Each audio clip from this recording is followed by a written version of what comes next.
2023, 321 mujeres fueron asesinadas por razones de género en el Ecuador, según cifras recolectadas por la Alianza Feminista para el Mapeo de los Femicidios en el país. Guayaquil fue la provincia donde más casos se registraron, con 91 el año pasado. ¿Qué acciones lleva a cabo el Ministerio de la Mujer y Derechos Humanos para enfrentar esta problemática? La entrevista a la carta, en diálogo directo con los protagonistas de los hechos. Nos acompaña a esta hora Ariana Tanca, ministra de la Mujer y Derechos Humanos. Ministra, qué gusto, buenas tardes. Muy buenas tardes, Gisela, qué gusto estar esta tarde contigo.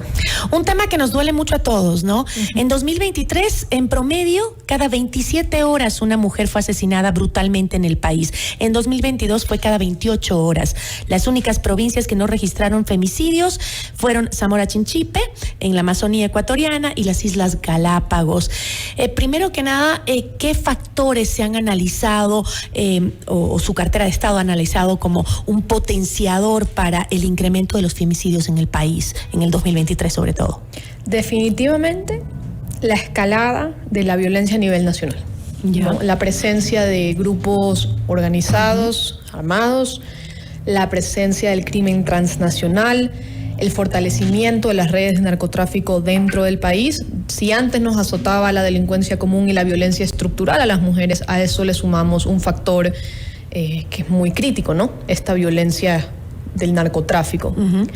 Las mujeres dentro de las redes del narcotráfico tienen una realidad muy triste, y esta es que sus cuerpos son botines de guerra, son esclavas sexuales, y en zonas fronterizas, no digo que solo ahí, pero principalmente en zonas fronterizas, se convierte incluso como blanco de trata humana.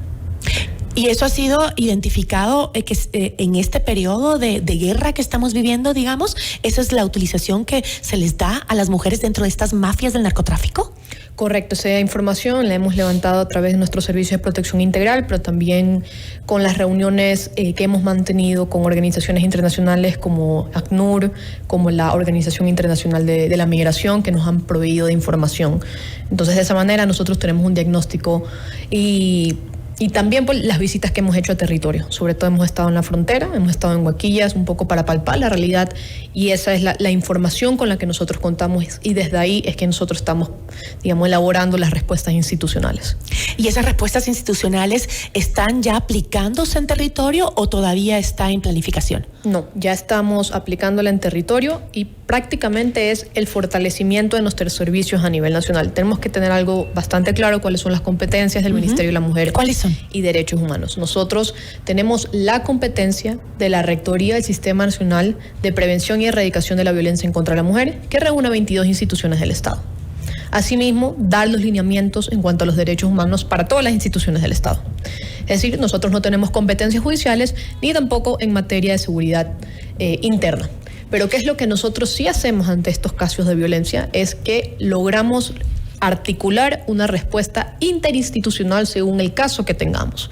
Entonces, muchas veces nos toca trabajar de la mano con el Ministerio de Inclusión Social, con el Ministerio de Salud, trabajamos de la mano con la policía, trabajamos de la mano con muchas instituciones del Estado con quienes ya contamos con convenios justamente para facilitar la acción institucional que tiene que dar el Ministerio. Pero lo más importante para nosotros es la prevención, trabajar muchísimo en la prevención, y no solo en la urbe, porque para bien o para mal las mujeres dentro de la zona urbana tienen muchísimo acceso a información y a distintas casas de acogida y a distintos servicios que no solo los da el Ministerio, sino también el municipio y la prefectura, como también estamos firmando convenios para ampliar la red estatal de atención. Pero la mujer rural es nuestra mayor preocupación y objetivo en este momento: proveer de información y luego llegar con infraestructura para que nuestros servicios sean definitivamente son las más vulnerables normalmente. Correcto, ¿no? Sí. Ahora, yo creo que es importante también aclararle a la ciudadanía, porque a veces genera confusión. ¿Qué es el femicidio, no?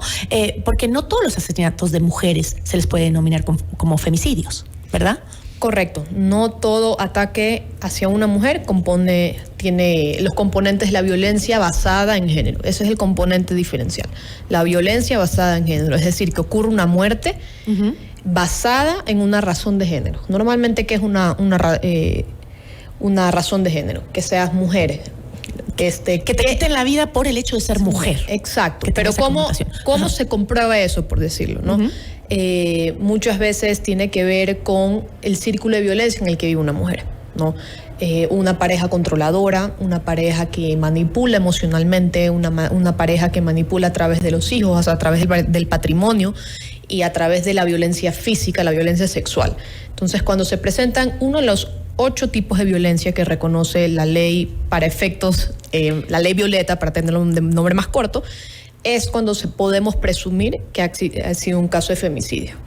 Y justamente las cifras dicen que 128 de estos femicidios que se registraron el año pasado fueron cometidos por el círculo ese que usted menciona, el círculo íntimo, ¿no? Ya sea su pareja, su expareja, el padre de sus hijos. ¿Cómo puede entonces el Estado atacar justamente la problemática donde más se da, que es en ese círculo cercano, cuando es difícil llegar justamente ahí? Correcto. La violencia que sufren las mujeres en la mayoría de los casos de femicidio es dentro del círculo cercano. Incluso la mayoría de los casos de violencia, de abuso sexual, es en un círculo cercano, sea trabajo y cualquier tipo de ambiente. Ahora, la respuesta, la acción institucional que nosotros lo intentamos hacer primero a nivel de la prevención. Nos basamos mucho en promover los servicios del ministerio, que no es solo, digamos, que se activa en cuanto sucede una emergencia, sino que están para cualquier persona que necesita asistencia. Nos enfocamos muchísimo también en realizar capacitaciones a los funcionarios públicos, capacitaciones a capacitadores que reciben a las mujeres y, por supuesto, la labor que también se hace a través de las casas de acogida. Tenemos 26 a nivel nacional, entre casas de acogida y centros de atención integral, que con ellas hacemos un trabajo en conjunto donde se capacita de diferentes formas, diferentes aspectos sobre la violencia de género, los diferentes tipos de violencia. Entonces es un trabajo que es de hormiga, por así decirlo, que no se va a cosechar de forma inmediata. Pero es un trabajo importantísimo. Correcto. Justamente porque no solo esta problemática no solo está en la seguridad de la persona, sino en esta estructura de poder que está en todas partes en una sociedad machista, ¿no? Correcto. Entonces, la educación es lo único que contrasta esto. Eso, y tenemos que entender que la lucha para combatir la violencia de género y darle una vida digna a las mujeres, los niños, adolescentes y la población vulnerable no es solo tarea del Ministerio de la Mujer y Derechos Humanos, es una tarea transversal. Y por eso nosotros trabajamos de la mano con Ministerio de Educación, Ministerio de Salud, Ministerio del Deporte, Cultura, porque nosotros estamos convencidos que esa acción tiene que ser integral para las mujeres y para toda la población vulnerable. Uh-huh. Porque ahí donde está presente el Estado no entra el crimen organizado. Entonces nosotros creemos que la mejor forma de prevenir es la inversión social. Entonces no solo estamos trabajando transversalmente, porque la violencia de género hay que tratarla de forma transversal, de diferentes aristas, desde la cultura, desde el deporte, desde la educación, y también lo estamos trabajando con la empresa privada, porque creemos también que luchar contra la violencia basada en género es un mandato ético, más allá de una buena acción. Es un mandato ético que tenemos todos los ciudadanos de ser partícipes de esta lucha, cada uno desde su trinchera. Entonces, ese también es uno de los puntos clave que estamos manejando desde esta gestión. Estaba viendo las cifras y realmente son súper preocupantes. De estas 321 mujeres asesinadas en 2023, 37 habían reportado antecedentes de violencia, 8 tenían boleta de auxilio y 6 mujeres habían sufrido abuso sexual. Del total de las mujeres que perdieron la vida el año pasado, 108 eran madres y dejaron por lo menos 187 hijos e hijas en la orfandad. Además, 15 de estas mujeres asesinadas en 2023 estaban embarazadas cuando las mataron. ¿Existe algún tipo de seguimiento por parte del Estado hacia los hijos y los familiares de las víctimas del femicidio? Porque recordemos que cuando hay esta dinámica que el asesino es la pareja, o normalmente el padre, mayoritariamente el padre de los hijos, es el asesino, la madre muere, él se va preso y los niños, ¿cómo quedan? Sí, definitivamente, por ejemplo, en la Ley de Prevención y Erradicación de Violencia contra la Mujer se establece la importancia de la reparación integral a las víctimas. Normalmente, quienes se hacen cargo de los hijos que quedan en orfandad son las madres de las víctimas, ¿no? Y nosotros estamos empezando a trabajar de forma interinstitucional. Por ejemplo, con el Ministerio de Educación vamos a firmar un convenio para darle seguimiento a la reinserción de los niños en el sistema educativo. Es decir, hay un protocolo a seguir. Sí, por supuesto. Hay un protocolo que se trabaja con diferentes instituciones. Lo que estamos haciendo en esta administración es dejarlo por escrito, por así decirlo. Firmando convenios de forma que la siguiente persona que ocupe mi cargo ya no tenga que inventar el agua tibia, sino que nuestra misión es institucionalizar el camino. Exacto, marcar un camino, un norte con una estrategia de cómo atender estos casos. Entonces, para eso vamos a firmar un convenio. Ya hemos tenido una reunión con el ministro. El convenio está por firmarse, en primer lugar, por ejemplo, para darle seguimiento a la reinserción de los niños en el sistema de educación pública. Además, el MIES otorga un bono a las víctimas de femicidio. Por nuestro lado, también se va a otorgar una ayuda económica única. También vamos a firmar un convenio con el Ministerio de Vivienda para que las mujeres que se hacen cargo de los niños, como bien lo mencionabas, para que sean parte del programa de vivienda digna, que ahora no son beneficiarios. Entonces estamos trabajando con diferentes instituciones para asegurar esa reparación integral. Ahora, en el tema de justicia yo estoy de acuerdo contigo. La justicia le falla a las mujeres constantemente. ¿Qué es lo que nosotros hacemos como ministerio cuando suceden estos casos? Es que nos activamos mediante oficio. Entonces oficiamos a las autoridades competentes y le damos seguimiento a cada uno de esos casos para ver dónde están, qué pasa, qué es lo que sucede. Y sabemos que también tenemos que trabajar muchísimo en esa prevención, por ejemplo, en los casos que existen boletas de captura. Exacto, porque es inexplicable. Es inexplicable. Dice uno, ¿cómo entiendes que 37 mujeres fueron víctimas, incluso cuando reportaron antecedentes de violencia? Muchas mueren con la boleta en la cartera. Sí. Lamentablemente esa es una realidad, es una realidad, y la justicia le falla a las mujeres, pero desde el Ministerio de la Mujer y Derechos Humanos estamos analizando cómo podemos corregir estos grandes desafíos que tenemos, y afortunadamente hemos tenido una gran apertura por parte de las autoridades competentes y tienen mucha conciencia de lo que está sucediendo. Entonces esperamos poder encontrar no una solución, pero sí una manera, algún protocolo de agilizar de que estas cosas no sucedan. Una de las principales críticas que se le ha hecho al Ministerio de la Mujer es que incluso ha tenido un ministerio coordinador, no se ha logrado reducir el índice o el número de femicidios en el país, que también es una crítica que se le puede hacer directamente al Ministerio del Interior, ¿no? Pero, ¿cuál es el trabajo esencial que debe realizar esta cartera de Estado? ¿Tiene en realidad, efectividad en todos estos procesos que estamos viendo actualmente? Nuestra misión principal es la prevención, porque el femicidio se debe de prevenir. Y como te digo, es un trabajo de hormiga, porque es cambiar el chip de pensamiento. Y sobre todo, empoderar a las mujeres en muchos temas. Primero, en sus derechos. Segundo, a todos los lugares que pueda acudir a pedir ayuda, que eso también nos corresponde a nosotros, informar a la ciudadanía sobre todos los servicios que el Ministerio da de forma preventiva. Justamente hemos activado un número, el 127, cualquier persona en el territorio nacional puede llamar desde un número convencional. Es importante recalcar que no es un número de emergencia, es un servicio complementario para que una persona que se encuentre en una situación de posible vulneración de derechos pueda llamar y pueda ser atendido directamente por las zonales, que quienes se encargan directamente de los casos, ¿no? Y también justamente lo que buscamos hacer es fortalecer nuestros servicios a nivel nacional y territorializar el Ministerio de la Mujer y Derechos Humanos. Ese es nuestro principal desafío, justamente para que las mujeres tengan dónde ir, tengan dónde denunciar. Y por nuestro lado, personalmente, yo he creado una línea directa con muchas de las zonales para que en la mayoría de los casos, nosotros nos activamos desde Quito, desde despacho, para podernos activar con el resto de carteras del Estado y poder dar una respuesta mucho más inmediata. Entonces también estamos cambiando ciertos protocolos, ciertas formas de gestión para que la respuesta sea mucho más inmediata, ¿no? Ministra, ¿qué cree usted que pasaría si se elimina el Ministerio de la Mujer, como ha comentado la asambleísta de Construye, Ana Galarza, ha propuesto, digamos? Bueno, no es solo ella, son incluso autodenominados líderes de opinión, personas que han sacado un 2% en las votaciones, que realmente no comprenden la realidad del país, no comprenden la realidad de las mujeres.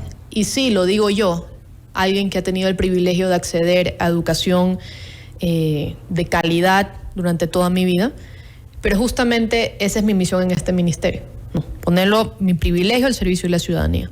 Que me va a decir que yo tampoco conozco sí conozco la realidad de las mujeres porque la he recorrido y también he sido parte de un círculo de violencia. Entonces, la violencia no tiene distinción de clase, exacto, ni de sí, así es. Privilegios. Entonces, ataca a todos. Primero hablemos de cifras. Lo comentan con un tema de ahorro fiscal. Uh-huh. Nuestro ministerio representa el 0.05 del presupuesto general del Estado. ¿Sí? De ahí hablemos de los servidores públicos que nosotros tenemos. Nosotros tenemos 394 servidores públicos a nivel nacional, en comparación a los 400.000 servidores públicos que tiene el Estado. No llegamos ni al 1%. ¿Sí? Pero en cambio, nuestro impacto es enorme. En 2023 atendimos a 71.300 víctimas. 71.000, o sea, somos un ministerio pequeño, pero un gran impacto social. ¿Qué pasaría si este ministerio no existe? Pues no tenemos la Rectoría de Políticas Públicas. Y esto ha sido solo en estos 2 meses, entiendo. 2023. 2023. Sí, todo el año. ¿Y en estos 2 meses cuál es la respuesta? En estos 2 meses hemos tenido cerca ya de 2.000 atenciones.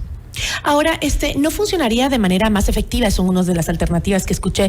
Si es que fuera una secretaría adjunta al Ministerio de Inclusión Económica y Social, que es el que se encarga de esta protección social, digamos, también a los sectores más vulnerables. Ahora que se habla tanto de este tema de un Estado obeso, ineficiente y quebrado, ¿no? Entiendo que usted, como usted dice, es mínimo, pero el Estado es realmente obeso, grande, y el gasto es enorme. Pero las víctimas de violencia de género y en general la población vulnerable no es la que tiene que asumir ese costo. No, ya han sufrido demasiado como para que la carga fiscal se la pongan a ellos. ¿Por qué no funcionaría como una secretaría? Uh-huh. Te lo cuento. Nosotros elaboramos política pública. Tenemos un nivel de rectoría. Tenemos un nivel la ley que nos crea nos otorga rectoría de un sistema, ¿no? Que no solo compete al Ministerio de la Mujer. Son 22 instituciones a nivel del Estado, de la que nosotros somos rectores, donde todas estas instituciones que te menciono tienen competencias para reducir y prevenir la violencia de género. Desde una secretaría no se tiene este alcance. Y nuevamente, probablemente a nivel presupuestario, si así fuéramos una secretaría, seríamos exactamente lo mismo. Entonces, hoy tenemos presencia nacional en territorio. Hoy, con 394 funcionarios, del que yo les agradezco su trabajo porque su compromiso, me encantaría poderle contar el gran trabajo que hacen en los servicios de protección integral, en los centros Violeta y en las zonales, que no se trabaja de 9 a 5 o de 9 a 6. 24/7 estamos activados ya todos los días del año. Y personalmente, incluso desde despacho, gestionamos y apoyamos a las víctimas que nos llegan. Entonces, si se plantea eliminar el Ministerio de la Mujer, es darle la espalda a las víctimas. Ahora, definitivamente es un trabajo titánico el que hay que hacer, porque como se dice, no solo es el hecho de identificar a la víctima, ayudarla, evitar prevenir, digamos, de que se convierta en una víctima de femicidio, una mujer maltratada, sino también es educar y cambiar una cultura machista y de agresión y minimización de la mujer, ¿no? Y eso, ¿cuánto tiempo nos va a demorar para ver cifras que nos digan estamos bajando la cantidad de femicidios en el país? Mira, hay un informe de ONU Mujeres que dice que esto nos va a tomar como sociedad en general alrededor de 100 años, poder cosechar lo que hoy se está haciendo. Y por eso es importante hoy apostarle a la inversión, hoy apostarle a la prevención para cosechar. Hoy estamos sembrando para cosechar paz. Entonces, desde esta cartera de Estado cumplimos con todos los protocolos, incluso vamos más allá de nuestras propias competencias y estamos dando nuestro mejor esfuerzo para que lo que estamos sembrando hoy se pueda cosechar en paz, en dignidad y en una vida libre de violencia para las mujeres. Y por eso mi razón principal dentro de esta gestión, porque yo sé que soy pasajera, aquí en mayo de 2025 probablemente yo no esté aquí, hablando como ministra, ¿no? Pero lo que a mí me importa es institucionalizar este ministerio, porque en las últimas administraciones lamentablemente no ha existido una visión estratégica a futuro, de cuál queremos que sea el Ecuador para las víctimas de vulneración de derechos humanos, porque recordemos que no solo las mujeres, derechos humanos también, todos los ecuatorianos somos humanos, ¿no? Y queremos institucionalizar este ministerio, que existan directrices, que existan protocolos, que existan convenios, para que todas las autoridades competentes que son parte de este sistema tengan obligaciones con las víctimas, porque así lo dice la ley, pero nosotros nos estamos encargando de instrumentalizar esa ley en diferentes tipos de acuerdos jurídicos o convenios, justamente para que institucionalizarlo, para que haya un norte, y ese norte no es político, ese norte es por la causa de vivir una vida libre de violencia.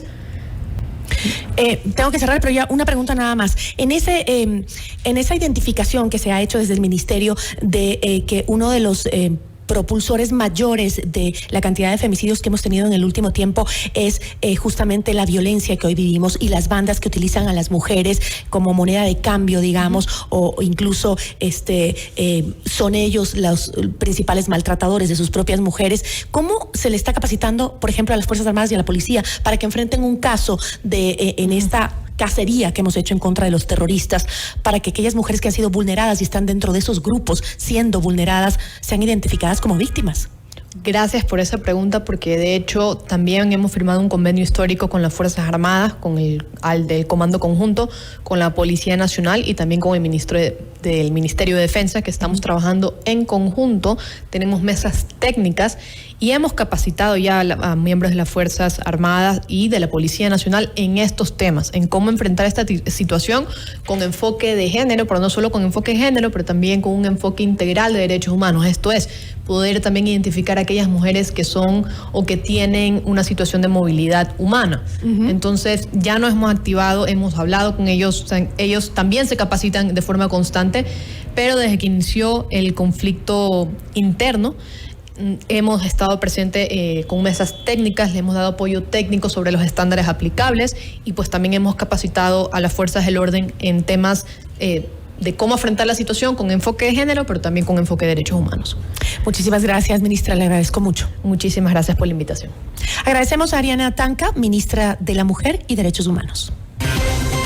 Regresamos en instantes con Gisela Bayona en Notimundo a la Carta.